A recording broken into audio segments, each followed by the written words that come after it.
So guys, the yield curve is now technically starting to predict a recession here. So a few months ago, the yield curve was pretty much all the buzz. You could hear it on every single media channel, YouTube channels covered it. Everyone was worried that the yield curve was inverting, and as a result, the markets actually started tanking due to this. And this is because it's the first time that this has happened since the last recession back in 2008. So it is a cause for concern somewhat, and it actually scared off a lot of investors into putting more money into the market, and they actually started withdrawing their money from the markets. So today what we're going to discuss is, first off, what exactly is this yield curve? Then we're going to do some analysis here and look at how the yield curve has performed over the last two recessions that we've had back in 2000 and 2008.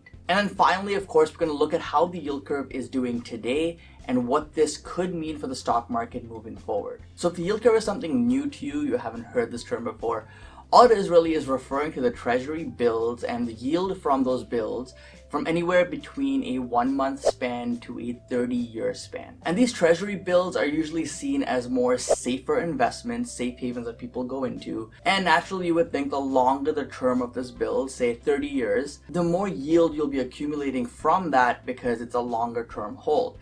Now, for shorter term yields, say for 1 month or 3 months, you wouldn't expect as much of a yield because that'd be a very short time period. As with most things in life, true money is made over the long term, not the short term, and that technically should be the case here as well with Treasury yields. Now, in a healthy economy, this is true, and this is exactly how it works. If you hold a 10-year bill, it'll typically yield higher than a 3-month bill. However, when the economy does show some signs of weakness, what you'll see here is an inversion, and you'll start seeing these shorter term yields give us higher returns than these longer term yields. And this, of course, is not good news because it signifies that there could be some weakness coming in the short term. So when you hear in the media things like, oh, the yield curve has inverted, they're typically referring to the comparison between the 10-year yield and the 3-month yield. And like we just said, we would expect this difference to be a positive number because we'd expect the 10-year to give us a higher return than the 3-month. However, like I just said, just to reiterate this, to get this point across, if this comparison gives us a negative number,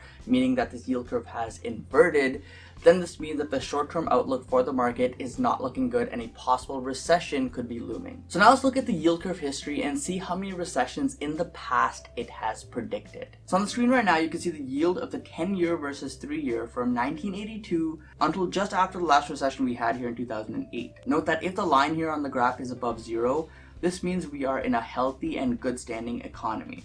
However, if we drop below 0, this means that the 3-month bill is yielding above the 10-year yield and a recession could be possibly looming. So during this 30-year span, we had 3 recessions, one in 1991, one in 2001, and one in 2008. That's indicated by the gray shaded areas here on this graph. What you'll also notice is that before each of these recessions, the yield curve inverted, so it dropped below 0, and it stayed inverted for a period of time. Now eventually it did invert back above 0, but shortly after that we entered a recession. Now what I also noticed was in 2000 and 2007, we stayed inverted for quite a few months straight before inverting back to above 0. And once this occurred, the recession pretty much followed shortly after. The inversion in 1989 was a bit different as we didn't stay inverted for as long. However, a similar pattern is noticed.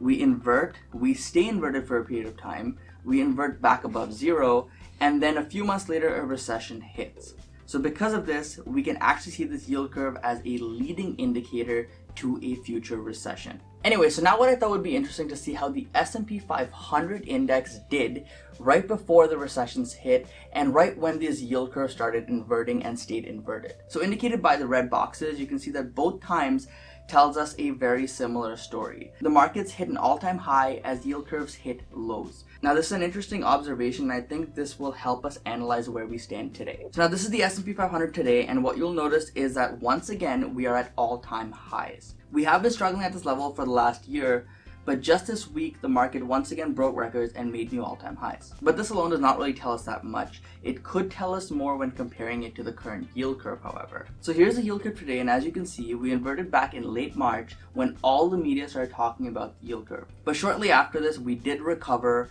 and we stayed above 0. However, since May 23rd, we have inverted once again. And now we're into July and we currently still remain inverted for a total of 27 consecutive trading days, which is the longest we've seen since 2008 recession. This could indicate that some bad news is on its way, but it still may be too early to tell.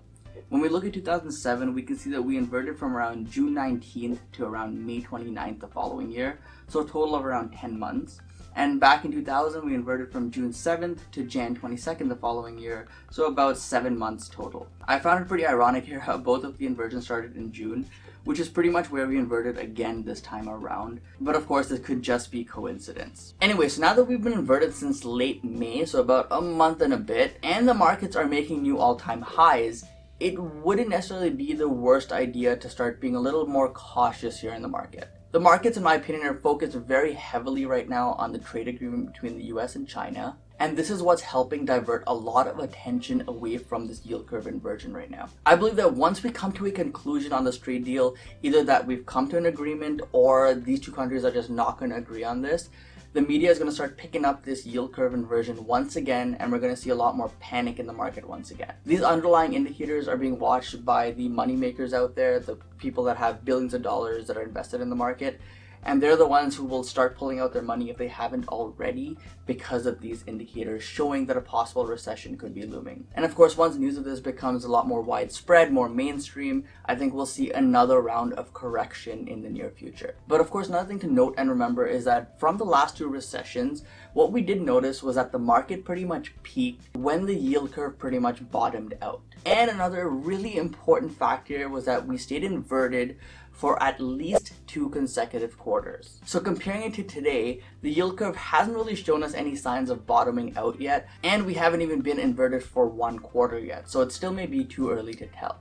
Now, of course, it's going to take time for us to find that bottom whenever that bottom does occur. We're not going to notice that bottom right away. It'll take some time for it to actually show the bottom very clearly, but there's a few more things you can actually make note of here. What I would say is for the remainder of this year at least, continue following this curve closely. Now, me personally, I would be leaning more towards a recession if, 1, we stay inverted until the end of the year while the markets continue moving higher towards the end of this year. And 2, once we get closer to 2020 or into 2020, we see this yield curve kind of curve back around, creating that bottom and getting back above 0. This would mean that the inversion is complete. We've gone back above 0, we've bottomed out, and if the markets are at an all-time high at that point, I would say more likely than not a recession is very close. But as of right now, as today stands, I'm staying invested in the stock market because even when these indicators show us things, it does take time for things to play out.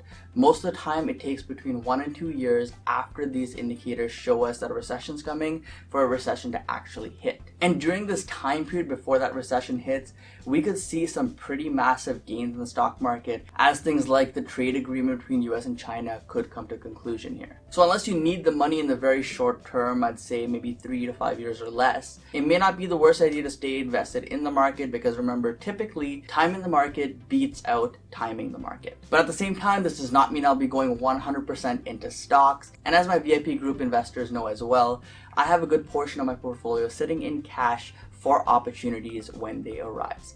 Guys, I hope you enjoyed this video. I hope you found value in this video. It took some time to research this, but I think it's a very important topic to follow closely because it could tell us that a recession is actually closer than we may think. I hope this helps you position yourself accordingly if we do see a recession soon. But either way, drop a huge like. It helps out the channel a ton. I truly appreciate each and every one of you for watching this video. Don't forget to share this with a friend to kind of keep them informed on what's going on as well, what the media isn't covering right now, so you can kind of get a head start before they start flooding us with all this negativity. Either way, guys, thank you so much for watching. Don't forget to invest positively, and I'll see you in the next one.